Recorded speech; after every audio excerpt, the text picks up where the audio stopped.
Okay, so the NP22 seems to me to be very affordable and a very good pistol. I like a pistol that goes bang every time I pull the trigger. So long as you got good ammunition, this pistol's gonna work for you. This is an Armco tuned NP22, and as many of you already know, the NP22 is a clone of the P226 SIG. Now, there are a couple of things I want to bring to your attention. The front sights on these pistols are very, very difficult to move. I will admit that I did get it to move. It was shooting far, I'd say probably about 4 inches to 6 inches to the left of point of aim. And it took a lot of persuasion with the right vise, the right rubber braces, and a punch and a hammer to get that sucker to move. I have read from other people that have got the same pistol that in order for them to actually remove the front sight, they actually had to destroy it in order to get it out. Done. Not going to be used again. So okay, we gotta put a new sight in this pistol. Where are you gonna get a sight from?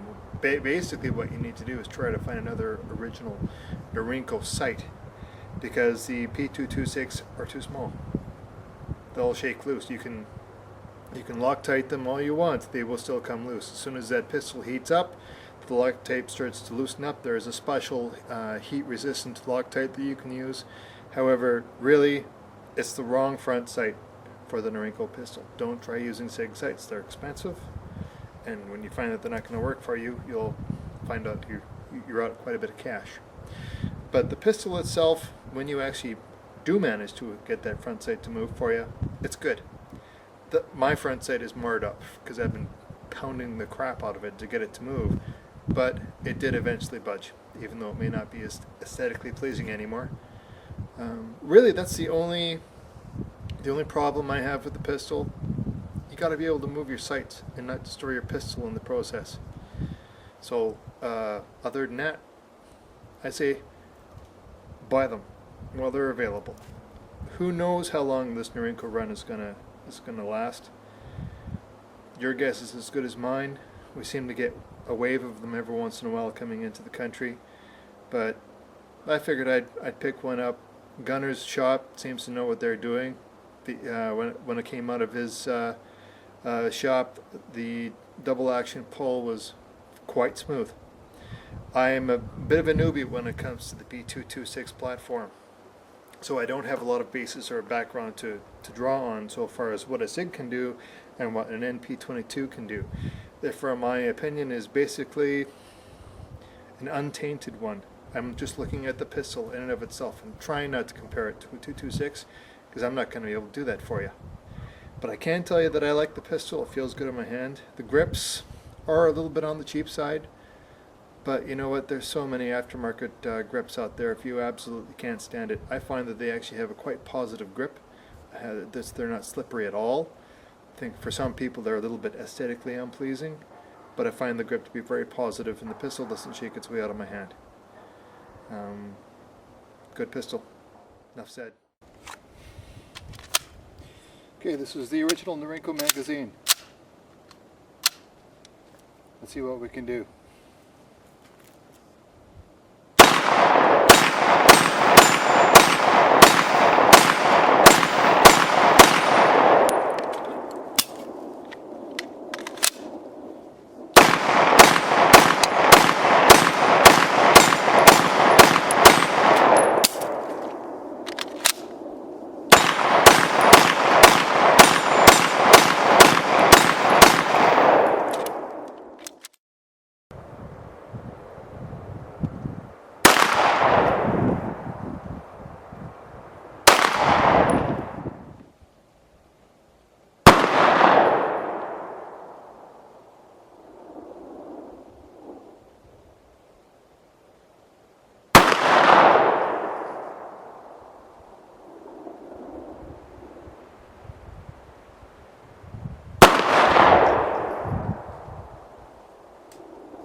Okay, so what is the quality of the milling really like on these pistols?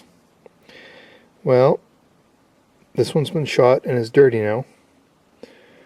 As you can see, apparently there are some variations in quality that we can expect to see in these pistols. You can see the milling marks. Unlike the real SIGs, these clones are a little bit rough on the inside. However, I honestly think that function is more important than anything else. So long as the interior looks okay, and it does look okay, then I'm good to go with this pistol. I do have another brand of ammunition that I have been shooting out of this pistol that it does not like. They are hand loads, mind you. And I get a misfire 1 in 3 shots, maybe 1 in 4 shots. And those are hand loads that I got from a fellow shooter here at the club. So I think that what that's really trying to tell me here is that after Gunner has actually done his work here on these pistols, that the firing pin is just a little bit on the light side when it comes to striking that primer. However, as you can see in these videos, when I was not running that ammunition, this pistol ran like a top. And frankly, that's what I'm looking for in a pistol. One that goes bang every time I pull the trigger. I just know to stay away from that particular ammo lot. But regardless, I phoned Gunner at Armco, and he's sending me out a stronger hammer spring so I can use out that lot of ammunition, which he didn't have to do. However, I suppose something has to come along with the Armco warranty, and if that's what it's going to take to make this pistol shoot, even though it's going to have a little bit of a stronger, heavier trigger pull, I'm good with that. That's the NP22 by Gunner over at Armco. The trigger is probably around 3 to 3.5 pounds single action, and I'm thinking probably a smooth 8 pounds double action. I was actually hitting those steel plates, those 4-inch steel plates, with the double action trigger, so it can't be that bad.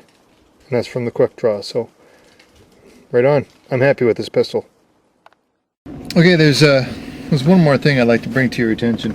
You'll have to excuse me while I drive home because I'm late. But one thing I like about this Norinco pistol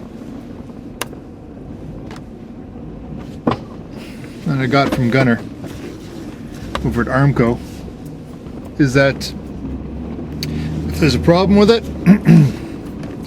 Armco will fix it. Such as sending me a stiffer hammer spring. So he's going to send me that hammer screen. Okay, sure, I got to install it. But, you know, sure, you can call, I suppose, the retailer that you bought your Norinco from, you know, and hopefully they'll replace it or they'll fix it. No, they won't. They won't fix it. I foresee problems there. You know, you get what you buy and you buy what you get with no real recourse. Sure, I mean, if you buy it from our store, you get your money back guarantee, or the pistol gets replaced, or the product gets replaced. That's a nice kind of warranty to have at your disposal from companies like Marstar. However, if you were to say, oh, one specific ammo lot isn't firing out of my pistol, I want a refund, you're probably going to see a lot of resistance from offering you a refund or giving you another pistol. So I suppose, okay, so I paid $469 for this Norinco NP22. Is that too much? I don't think so. I don't think so. What can you buy for $469 these days? Okay, after shipping and taxes, you're over $500. But dudes, go out, buy yourself a stock Norinco NP22. You might be satisfied with it, you might not be. I've actually owned one, a stock NP22. This is from the last shipment when they came in, and frankly I sold it. I didn't want it. It turned me off a bit. But I think I'll keep this one, at least for a little while, until one of you buys it from me. Anyhow, I just wanted to add that little quick touch there. There is something nice about buying a remanufactured or tuned up or slicked up product from your fellow gunsmiths, which is in many ways a difficult industry to be successful in Canada. So support your gunsmiths, guys. If they sell a product, they'll warranty it for you. Make sure that you task that from them every once in a while. Let them know you're out there. Don't just eat it, pass it on to the next person. Get them to fix it for you. They'll do it. Okay? I better go. We're getting into heavy traffic here. Cheerio, guys. Rifle Chair signing off.